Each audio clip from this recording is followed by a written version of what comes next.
Hello, and welcome to Crave the Wave. This is Mechanical Waves and Sound Classes, Class 2.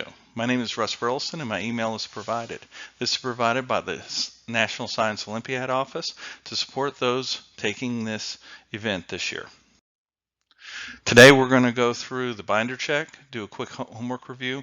We're going to talk about mechanical waves today, focusing on transverse waves, surface waves, longitudinal waves, and then dig down a little bit deeper into sound waves, which are the most common type of longitudinal waves. Then we're going to talk about homework for the next time.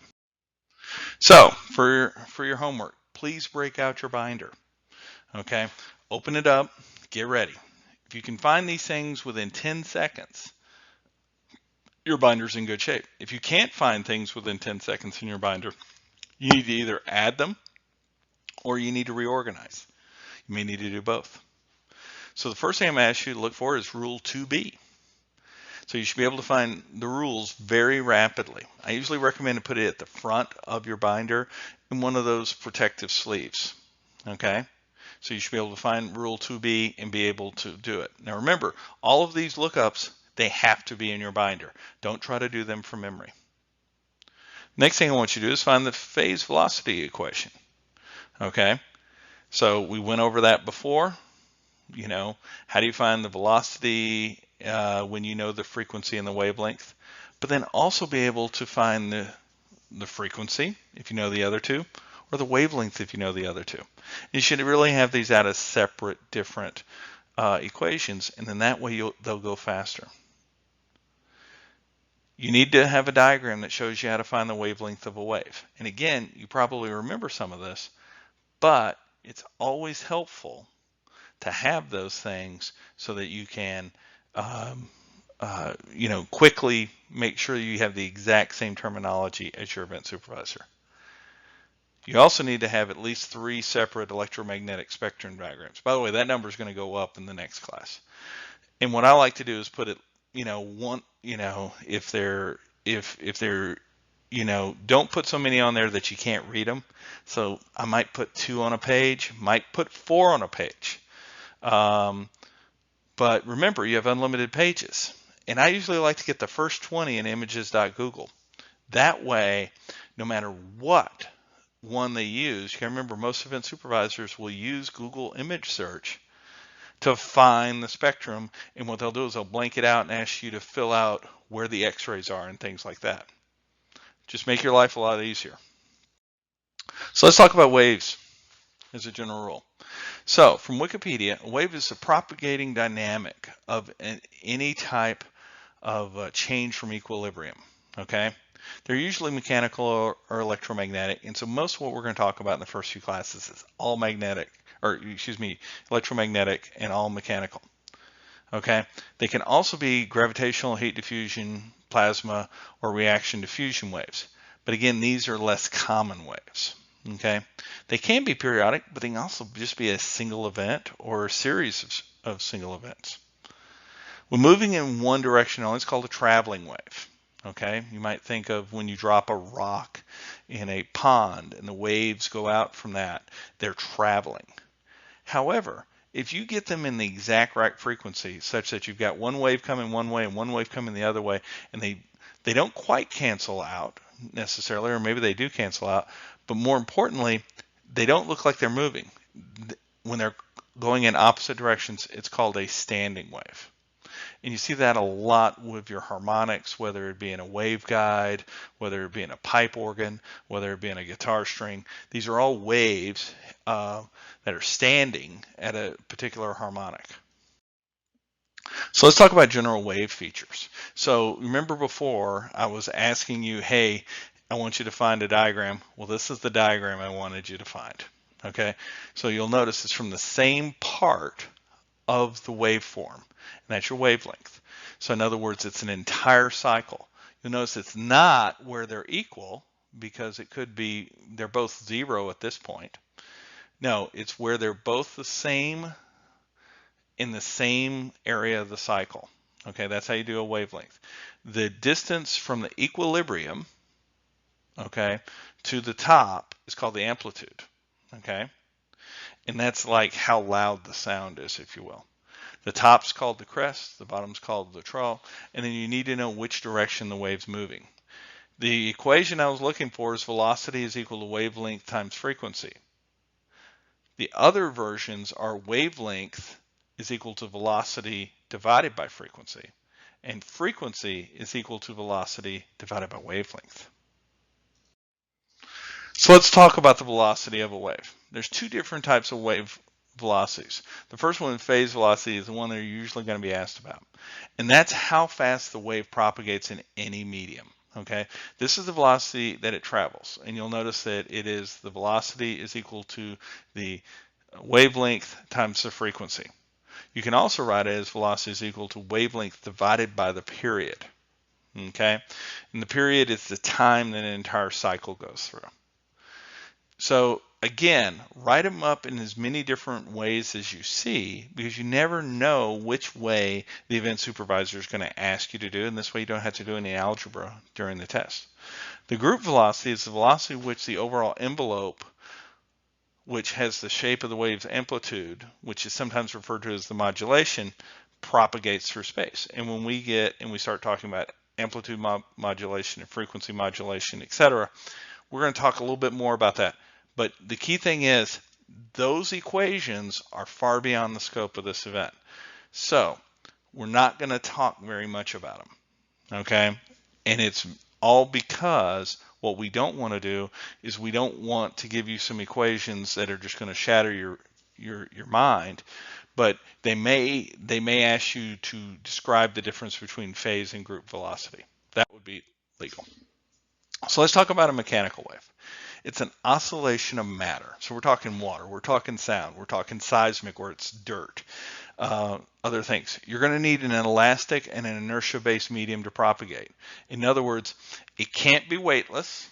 Okay, it's got to have some inertia, it's got to have some mass to it. And the other thing is it's got to be elastic. So if it was actually perfectly unable to deform, compress, move in any way, shape, or form, you actually can't use that either. So because you need a medium, sound can't travel in the vacuum of space. It's free space, basically. So there are three subtypes of mechanical waves. There's the transverse waves, where the medium vibrates perpendicular to the direction of the wave. So if you look up here at the spring, where somebody's taken a spring on one end and flung it up and down, you'll see the wave energy goes up and down, but the direction of the wave goes left-right. So it's perpendicular, and so that's a transverse wave. You can also see it here in a string wave where somebody has a string and they flick it with their hand. And again, it travels down that way.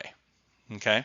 A longitudinal wave is where the medium vibrates parallel to the direction of the wave. Most common one being sound waves. So you'll notice here is you have a compression wave in that spring where somebody has pushed the spring forward and it goes forward. And so this is a really good example of the difference between transverse and longitudinal waves. Then you can also see here the sound waves on graph paper where you see the compression as it goes forward. And so the compression is going left to right, and as is the direction of the wave. Now, surface waves are waves that travel along the surface, the interface really between two media, okay? And so this would be like a ocean or a water wave, where you have water and you've got the air. This could also be a seismic wave where you've got earth and air. But we're also going to talk in some very specific cases later about electromagnetic waves, where you actually have the electromagnetic wave traveling along the surface, again, between two materials. So a transverse wave. So again, remember, a transverse wave is perpendicular to the direction of the wave. So if I look here, the string, the distortion is going up and down as the wave goes left to right and then right to left. Or if I look at electromagnetic wave, where the red here is the electric field and blue is the magnetic field, you'll notice that they are both perpendicular to the direction which is going along the z-axis here. And so all electromagnetic waves are, by definition, transverse waves. We also look here at the guitar strings. So somebody strung the guitar, and you can see the distortion going up and down on these guitar strings as the waves go back and forth. And some of them actually form standing waves, as you can see. It does require a medium, so that's why you will always hear, uh, things like, uh, you know, you need something, because if you just strummed it and there were no guitar strings, you would get no waves. Surface waves are between an interface. So here we have ocean waves up here. We have two types of seismic waves, being the Rayleigh waves and the Love waves. And so this is where you actually have a deformation or something going on with the dirt that's actually forcing it to somewhat act liquidy, if you will, liquefy, and then you can see the waves going through. And this happens in major earthquakes. We'll also talk a little bit later on about surface waves when we get below the critical angle for electromagnetic waves, and you see that with radio transmission and some other types where there's an interface, and they actually use that interface to sort of guide the waves along electromagnetically.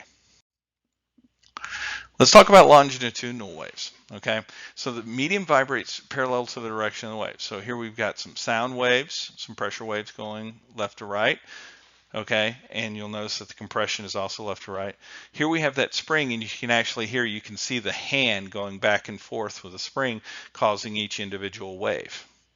Then if we were to look below here, if you look at sound waves as they come out of the speaker, these are actually little particles around here. Okay, and you'll see that the particles radiate outward because they're all compressed, but the power in the wave radiates out. Okay, so let's talk about what is the speed of sound. Now, we all know the speed of sound is really fast. Okay, so let's talk a couple of things. One, the speed of sound depends on the medium that's going through. So it's different in air than it is in water, than it is in steel. Okay, it's also a fundamental property of that material. Okay, so in other words, if I can change that material, like with gases, I can change that material a lot with temperature, pressure, other aspects, different materials, etc. Okay, so the formula was originally developed by Sir Isaac Newton, like most physics formulas it seems, and then it was improved by a fellow by the name of Laplace, who's also a brilliant physicist and mathematician. And it's called the Newton-Laplace equation. What you'll notice here is that the velocity here of sound is equal to the elastic modulus divided by the density of the material, and then they take the square root of that. Okay? Now, the elastic modulus is really gets into how elastic this material is. In other words, how much can it be deformed? Okay? And you can solve for that by looking at the pressure and what they call the Laplace coefficient. Sometimes it's called the heat capacity ratio. It's got like 1,000 different names for it. But basically, either one of these formulas work. So this is how you develop what the elastic modulus is. If I was developing a binder for this event, I would have a binder full of tables of all the various elastic moduluses. I would have I would have all the heat capacity ratio / Laplace coefficients for materials, and I would have the density of materials. Okay. Now, the other things that can change the speed of sound. Okay. So that is, all things being equal, higher temperature will generally increase speed, and what you'll find is that different materials, because they got different types of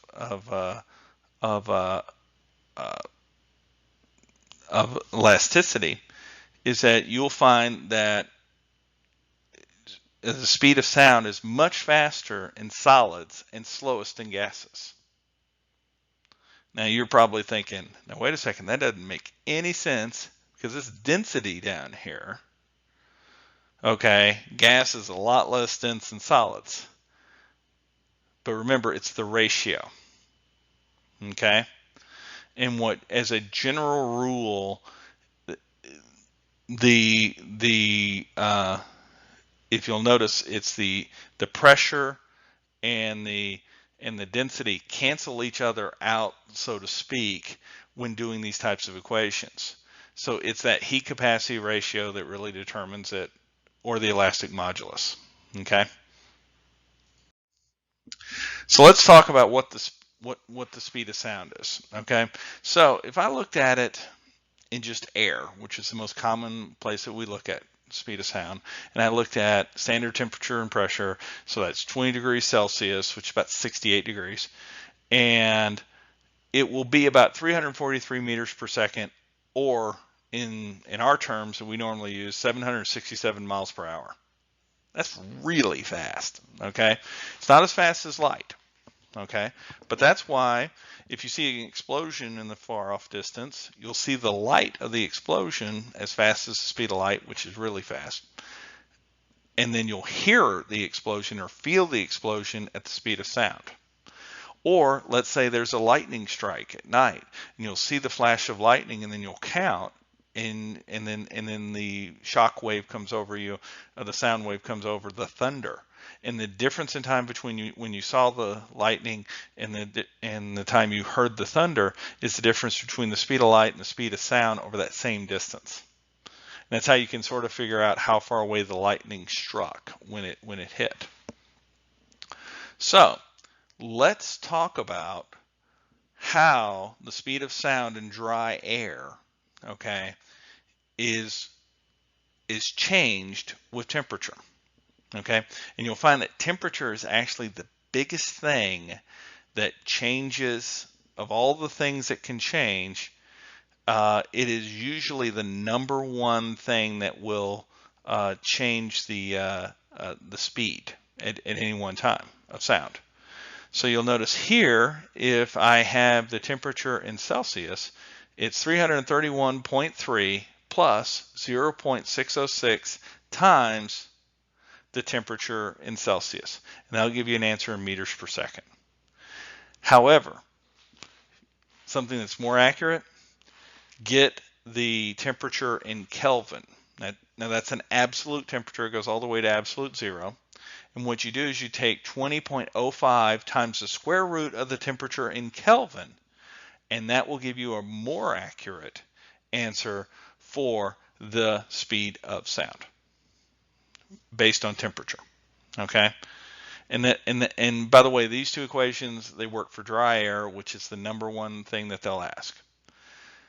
Okay? And what you'll notice here is that you can see at different temperatures what the speed of the sound is, and you'll notice we started down here at negative 25 to 315 meters per second, and we get up to 35 degrees Celsius, which is really hot.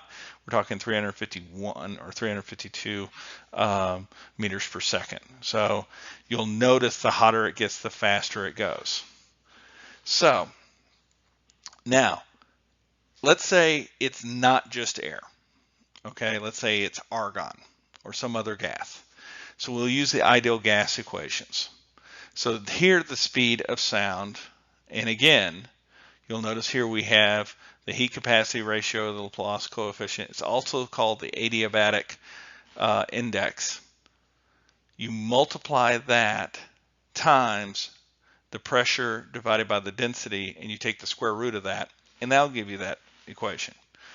Or if you have instead the temperature in Kelvin, okay, and the molar mass of the gas, and you also have again the Laplace coefficient, and you throw in the universal gas constant here, okay, what you'll notice here is you take the square root of all that, okay, or you can use this little k. Now remember, it's not the big K, it's not the elastic modulus. This one is Boltzmann's constant, okay? And you replace the universal gas constant with that, and then you switch the molar mass of the gas to the mass of a single molecule, and you take the square root of all that. Again, these are three different ways to solve for the speed of sound in any gas.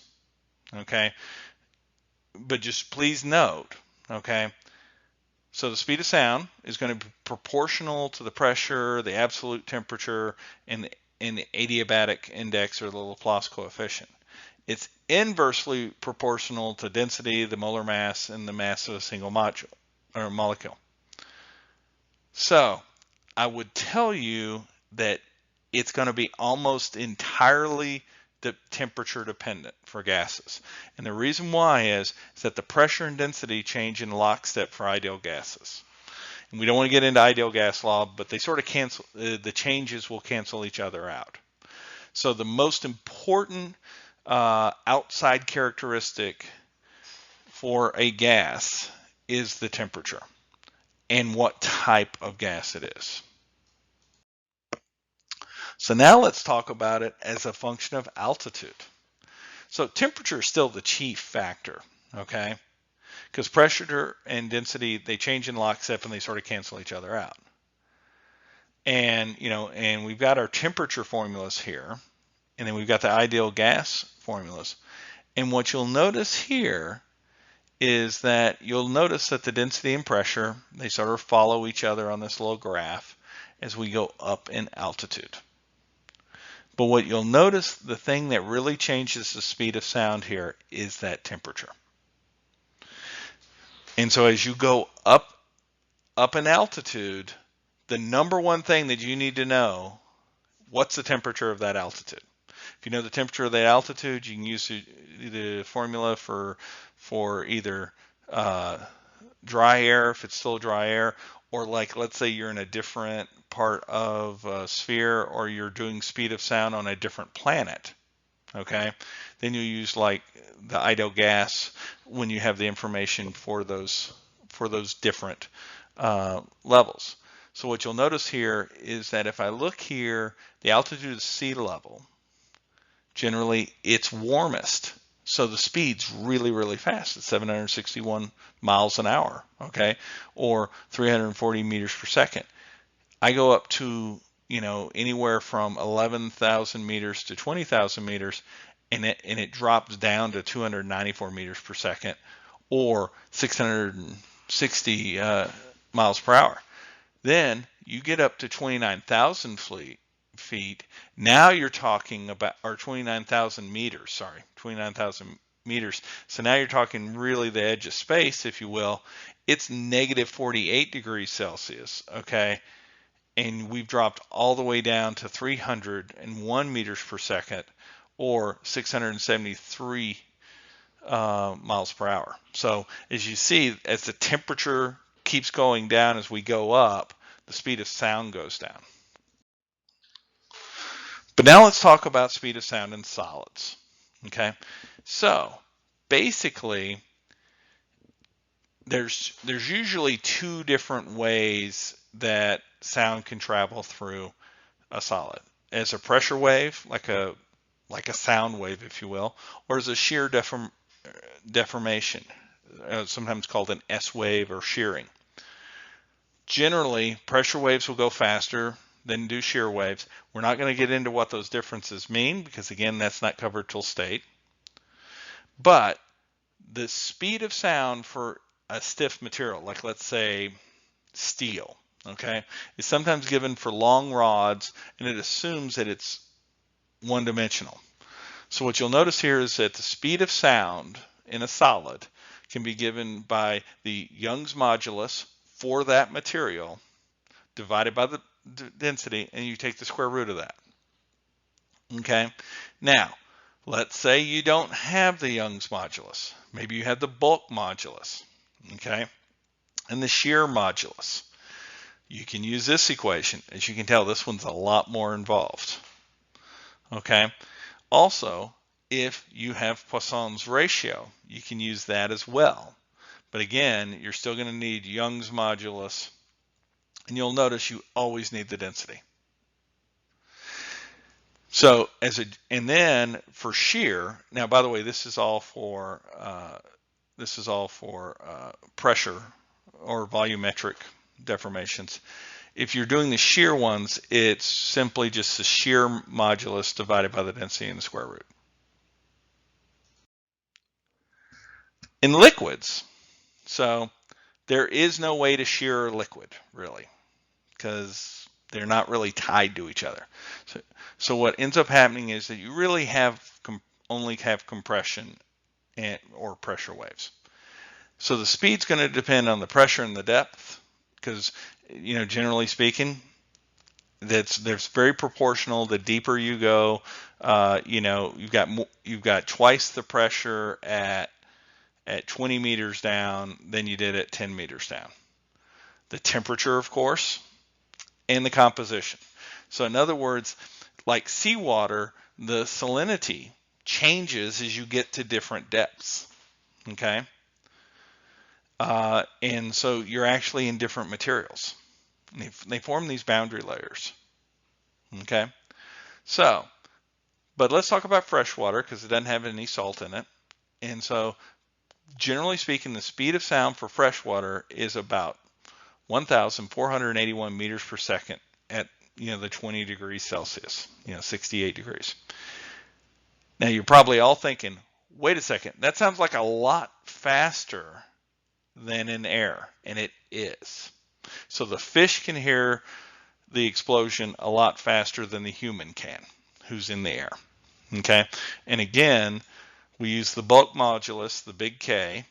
You can see why that big K table is going to be really useful. Divided by the density. You see density keeps showing up. You take the square root of that. And so what you'll notice here is that here's a couple of charts that shows the speed of sound in water as a function of temperature.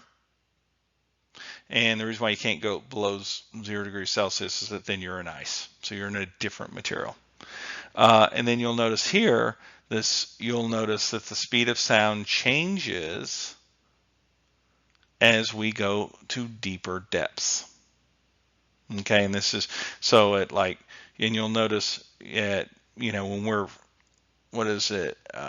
5 kilometers down, like over 3 miles down.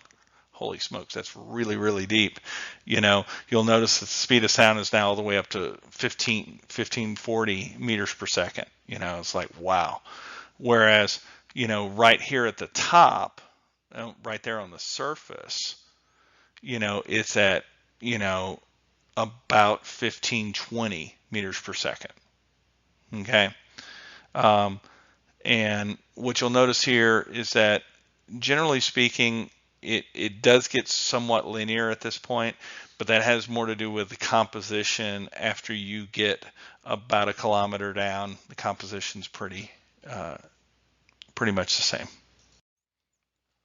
So here's what I'd like you to do for your homework. I'd like you to put all your various formulas for speed of sound, including stuff for gas, liquid, solid, and plasma, all in your binder, okay? I want you to find out what Mach number is and what a sonic boom is. There was a picture of it earlier in one of the slides, but I want you to really find out what it is and what it means when it occurs, okay?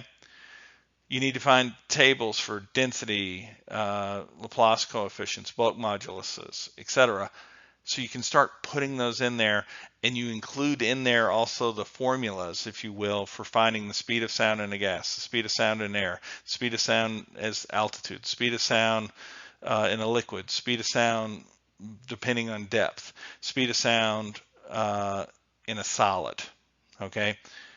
You need to find some tables out there also as well with speeds of sound in general materials. That way you can compare, and you'll see that it goes much faster in, like, let's say steel than it does in water, which is still much faster than it does in air. And those will be in the check for next time. Hope you enjoyed this, and good luck.